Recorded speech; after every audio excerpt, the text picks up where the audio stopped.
What up, robots? So today I wanted to go over some kind of hints, tips and things that aren't really properly explained in and throughout the game.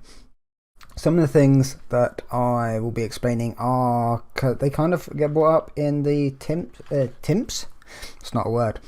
Tips section of loading screens, but most people don't read those. So I'm going to go straight into number one, which is movement. So a lot of people don't seem to know that you have four different kinds of movement. You have rocket jumping, which is the fastest. You have slide hopping, or the game calls it bunny hopping. This is the second fastest and most reliable option that you have for movement, because it doesn't rely on anything other than your mechanical skill. This is the tech that allows most top end players to avoid everything and to get around boss attacks. This is why boss attacks are so quick, is because you get speed boost when you start a slide, and you can maintain that momentum by just jumping at the start of the slide or even towards the end of the slide, but you don't keep as much if you do it late. So yeah, this is why Guardian 4 difficulty, why bosses attack so quick, basically is because it assumes that you know the movement to be able to avoid stuff like that. Now on top of that, we do have gadget options, which they are other movement options, but I'm not counting them in this because this is just kind of what you have access to off the bat, and they are kind of an extension to your movement tech rather than actual movement tech. I guess you have grappling hook as well, but there's not really any movement tech to that. That is just as it is.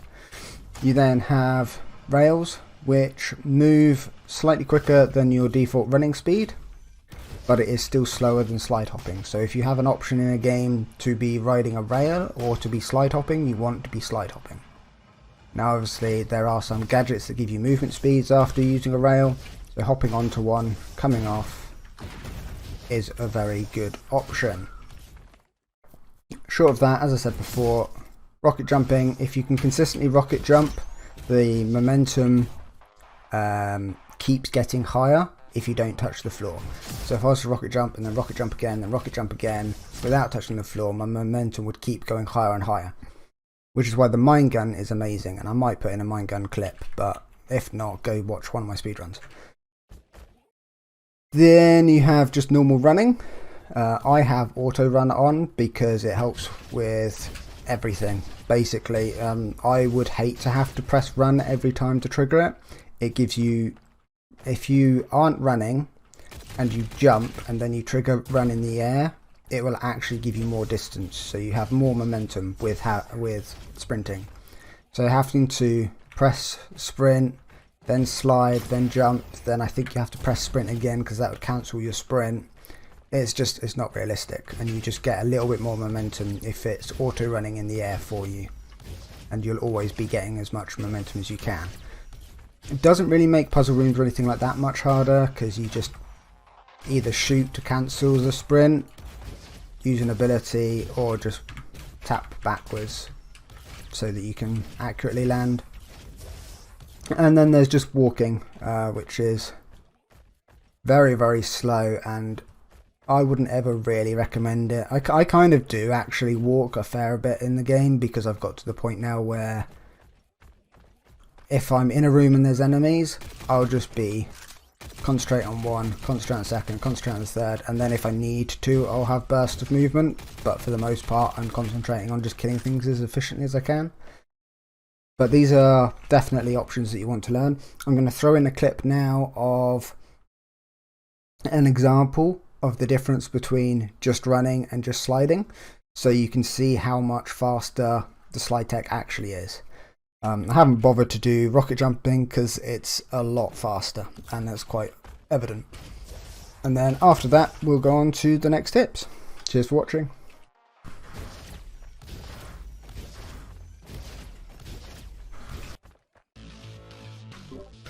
Tip number 2. So I want to talk about elements, because there's kind of some misnomers about how elements work. you have 3 base different elements. You have burn, you have cryo, you have shock. A lot of people argue over which is best, however I think they all have their own merits that you always want to consider, and it depends what area you need help in. Burn obviously is the DPS one. It has no CC effects, so if you're just looking for damage, it tends to be the best, ignoring item combos. Cryo is a really good CC option for certain mobs, specifically elites, because it doesn't just slow down movement, it also slows down re-attack rate and their ability use. Now elites have a habit of teleporting around, which makes it a lot harder to track them and to consistently damage them. Now cryo starts to apply a slow from the second that you hit them with any cryo, and then it just builds up more and more and more. So if you manage to hit an elite with cryo off the bat, then it's already slower and it's going to escape slower and it'd be easier to lock down. Shock is the one that stuns, tends to be best against bosses. You don't get a huge amount of use out of it versus much else, because as a general rule of thumb, by the time you've shocked them, they're almost dead anyway. So it very much depends on what you need for your situation, basically. There's also some different hidden mechanics which are mildly interesting to know.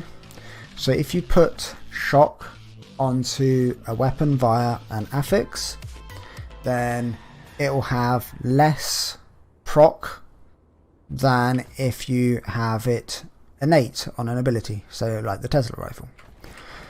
So obviously the actual hidden stat number that you need to stun an enemy is a hidden stat. You only see a bar, so you don't know specific numbers, and we don't know how it scales off damage, we just know that it does scale off damage. But Thumper, for instance here, will apply 90% of what we suspect is of its damage as a proc for the shock bar, okay? Which is pretty good. The Tesla rifle does less damage, but it will apply 100% of the damage that it deals as shock on top to the shock bar. Now there's also like a weird correlation between damage that people don't seem to understand. Like the proc rate has nothing to do with the actual damage that it does. None of the elements other than burn deal bonus damage as a general rule of thumb. Obviously you have items which will increase your damage by a percentage if you're dealing shock, and if you have perks that apply an element, then both elements are active. It's not one or the other. They don't change damage profiles. It doesn't add the damage profile again. Your damage just counts as being both shock and burn for any positive or negative effects that might trigger. The other thing that people often confuse is explosives. Explosives are not an elemental effect, so anything that will buff an element will not buff explosive unless you have an element on it as well. Now outside of the elements there is still a way of staggering enemies. Now staggering enemies is different from stunning enemies. Stunning enemies is what the shock effect deals. Staggering enemies is what normal weapons deal, and you tend to lose this effect if you have cryo or shock. You can still do this effect with burn, but as far as I'm aware only if you have certain affixes on your weapon. Now impact stats are completely hidden, but it's a general rule of thumb that if it's an explosive attack it will apply more stagger. If it's a shotgun it tends to apply more stagger than an auto firing gun. Certain melee attacks have very high stagger, head bonks have huge stagger, grappling hook has big stagger, and so does hero cape. Stagger will not, or impact will not work against Goliaths or bosses, but it will work against everything else. We'll just quickly show you what a stagger looks like. So there you go, that's those little stars, that's a stagger. If I jump on this turret's head, okay, I got hit out by that elite, but if you jump on its head you get a stagger. If you ground pound it kills everything, and that staggers. So you can see that impact actually plays quite a big part of the game, but it's kind of a hidden stat that you don't really get explained to you. On to the next tip. Next hint. So there are iframes in the game. There are several obvious things that give you iframes or invulnerability, such as the Guardian Shield and Beach Ball. However, there are a few that are lesser known. For instance, the Ranger's ability has iframes on the startup. There is the Recon's ability, which is immune while you are dashing, and at the start and at the very end of it you still have a few frames of iframes even while you're moving around. There is also a gadget in the game which you'll unlock, or hopefully you've already unlocked and it's not a spoiler, called the grappling hook. Now the grappling hook has iframes while it is travelling to its location. It loses some of these iframes at the end of the grapple, so make sure you don't grapple straight into a barrage of rockets or anything, because you will insta die. But if you grapple through them, then you should be okay. So right now I can demonstrate these. If we grapple to there, you can see I go straight through the lasers. However, if I grapple onto the lasers, I get hit at the end of it. Now, as I say, the Ranger also has iframes, so if I get this guy to shoot at me, you'll see I stayed at 175 damage. On to the next tip. Next we're going to talk about enemies. Now enemies have a habit of shooting directly at you, rather than trying to lead where it is that you're going. So this means that you can kind of just walk around in circles in a room, and for the most part, unless you are too close to the enemy when they trigger their attack, you will avoid their all damage. There are obviously some exceptions to this rule. It's about a 90% rule. There are like mortar turrets that lead you. You obviously have sniper turrets which lock on and then their bullets will home in on you, and then you have homing rockets which will follow you. But for the most part, most enemies are shooting directly at you. So what this means, as long as you're not going backwards and forwards and you're running in circles around a room or around a certain area, you will not take damage, because the projectiles are aiming at where you were and not where you are.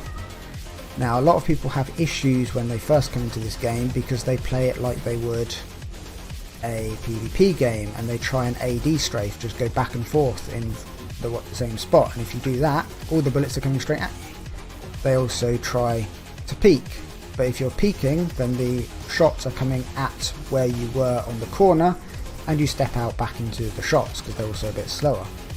So your best bet to avoid most damage in most situations is just to strafe around the room. Now obviously if I was playing this normally, I would be strafing around and looking at them, but just for demonstration purposes, you can see that it's fairly easy to stay alive doing this.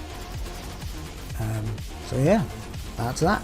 If you do have issues doing this and you're finding that the enemies that can follow you and track you are doing too good a job, then just make sure you focus those enemies or learn how to dodge those specifics. Alright, peace out.